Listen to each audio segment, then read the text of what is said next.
Electronic soil sizinabana pambi chahonbagi chang chada yankhai hengadanba ngamlei Scientists na electrically conduct oiba soil makhalama develop tawba ngamkhre. Asigumba makhalgi electronic soil asi sizinaduna pambi singna chawkhalakbada mahusagi changdagi chada yankhai thuna chawkhalanba ngamlei. Masi barley maru hunbada numit 15 da chawgadaba chang adu atenba matamgi manungda chawkhalakpa thengnabadagi khangkhibane. Asigumba makhalgi soil yaudana sathaba lau pathap asibu hydroponics haina khangnai. Masi pambi adugi marada electrically stimulate tawhalaga chathaba nauba makhalgi lau pathap amane. Malemgi missing hengalakpa chang asi nongmanongmagi ka hena wangkhalakpana amade aying asagi phibamda chawna honglakpana mahusagi lau pathap asina malem asida leiriba miyamgi chanaba chinjak asi konaba ngamlaroi haiba khanglakpadagi electronic soil asina anauba lau pathap oina sizinanaba laukhalakpa khongthangni haina Sweden gi Linköping University the Associate Professor Ilene Stravinidowna phongdorokle mahangna makhatana hai asigumba makhalgi lau pathap ase sahargi ising nungsitta mapung fana control tawduna sizinaba yai mahaki scientist ki team aduna electrical conductive substrate ase develop tawduna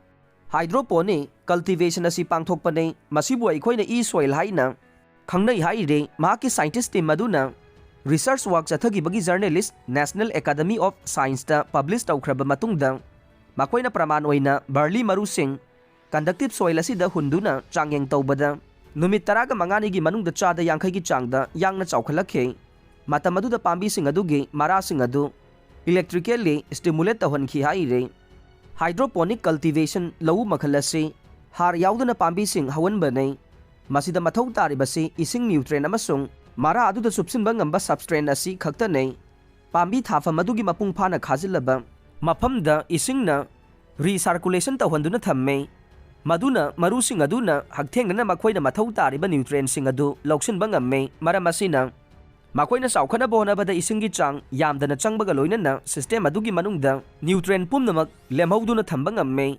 asigumba makhalgi lau pathap ase mahusagi oiba lau singugi thabaktade oithoktaba amane hydroponics cultivation system ase achauba tower amagi mathakta achauba mafam ama kallaga pangthokpa yai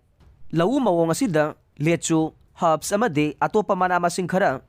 pothok oina puthokpada mai pakhre adum oinamak akhanaba maru marang kharade hydroponic system asida sizinaba yadaba amade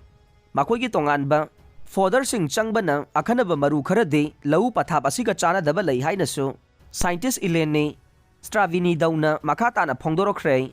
hydroponics ke lau asida researcher singna barley hunduna mai pakna pothok puthokpa ngamkhre